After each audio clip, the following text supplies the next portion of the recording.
안녕하세요. 하이닥에 간다 아나운서 박은보입니다. 파킨슨 병에 대해서 알아보고 있는데요. 오늘은 파킨슨 병의 치료법을 알아보는 시간 가져보도록 하겠습니다. 노원을지대학교 병원의 이응우 교수님과 함께합니다. 교수님 안녕하세요. 네, 안녕하세요. 네, 반갑습니다. 네. 이 파킨슨 병을 치료하기 전에 먼저 진단부터 해야 될 텐데 어떤 방법으로 진단을 할 수 있을까요? 네, 사실 파킨슨병은 알파시뉴클레인이라는 물질이 주재료고요. 그 재료가 이제 어떤 찌꺼기를 이루고 그 찌꺼기가 뇌에 이렇게 쌓이면서 마치 청소 안 된 방이 지저분해지듯이 신경세포가 죽어가는 그런 질환입니다. 따라서 살아있는 사람의 뇌를 들여다보면 가장 좋지만 그럴 수는 없기 때문에 결국은 의심 환자의 증상 그리고 그 증상이 변해가는 패턴을 보고 진단을 하게 됩니다. 결국 임상 진단인데요. 하지만 도움이 되는 검사도 있습니다. 도움이 되는 검사는 도파민 운반체 영상이라는 것이 있는데요. 도파민 운반체가 얼마나 많이 남아있는지를 파악할 수 있게 해주는 검사입니다. 그래서 파킨슨병은 도파민 세포가 줄어드니까 도파민 운반체도 따라서 같이 줄어들게 되고요. 본태 떨림이나 하지 파킨슨증 그리고 약물 유발 파킨슨증에서는 이 검사가 모두 정상이 나오게 됩니다. 따라서 이런 질환들과 감별할 때 굉장히 유용한 검사고요. 하지만 파킨슨 플러스라고 또 다르게 비슷하게 보이는 병들이 있는데 이들과는 이 검사만으로 구분은 어렵기 때문에 굉장한 주의가 필요합니다. 네, 많은 병들이 또 아프고 나서 합병증이 오잖아요. 파킨슨병도 우려되는 합병증이 있을까요? 네, 파킨슨병은 사실 이제 크게 보면은 운동 증상, 또 비운동 증상 이렇게 나눠서 설명을 하거든요. 그래서 운동 증상은 합병증이 주로는 약물하고 관계가 돼 있습니다.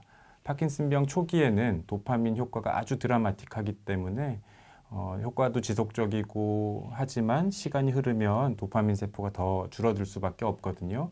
그럼 이로 인한 약효 소진 현상이나 이상 운동증 등이 발생할 수 있습니다.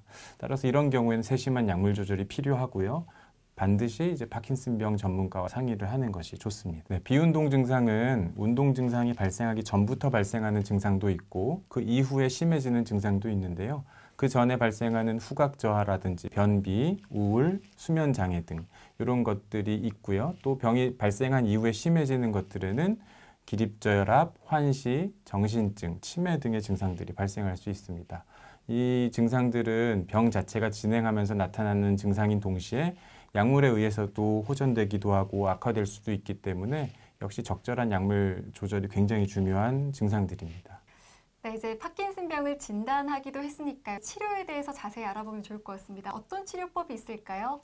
네, 사실 현 시점에서 제가 가장 중요하게 생각하는 치료법은 지금까지 약물을 쭉 말씀드렸지만 사실은 운동입니다. 네, 제가 운동을 먼저 강조하는 이유는 제가 따라다니면서 도와드릴 수 없는 부분이기 때문이거든요. 특히 운동은 습관이 중요하고 처음 제가 진단 만든 환자들한테 항상 이제부터 환자 직업은 운동선수입니다 라고 얘기를 합니다. 네, 그만큼 운동이 중요하고요. 실제로 제 진료 경험에 비추어 봐도 운동을 열심히 하시는 분들은 병의 진행도 더디고 약물의 부작용도 훨씬 더 적은 것을 많이 보게 됩니다. 그래서 운동이 제일 중요하다고 생각합니다. 네, 나머지는 병원에 가시면 다 하게 되는 도파민을 보충하거나 혹은 도파민의 역할을 대체하는 치료입니다. 너무 잘 아시는 대로 레보도파를 위시한 여러 약제들이 있고요. 약의 효과나 부작용은 너무 어렵기 때문에 이 자리에서 설명드리긴 어렵지만 역시 굉장히 중요한 거는 전문가의 도움이 필요로 한다는 거고요. 또 도파민 제제의 반응은 좋지만 약효 소진 현상, 이상 운동증으로 인해 힘들어하시는 환자들한테는 기저액이라는 뇌신경회로에 작동하는 그런 수술적인 치료가 큰 도움이 됩니다. 제 개인적으로는 조만간 완치할 수 있는 치료법이 나올 것으로 기대하고 또 그런 도움이 조만간 빨리 생기길 기도합니다. 네, 혹시 약간 운동이 가장 중요하다고 말씀하셨는데 어떻게 얼마나 운동하는 게 중요할까요? 네, 운동은 사실은 어떤 분들은 어떤 운동이 중요합니까 얘기를 하는데요. 제일 중요한 건 사실 넘어지지 않는 거거든요. 그래서 환자들이 다리를 이제 고추 세우고 잘 균형을 잡을 수 있도록 하는 운동이 중요하기 때문에 하지 근력 운동이 굉장히 중요하고요.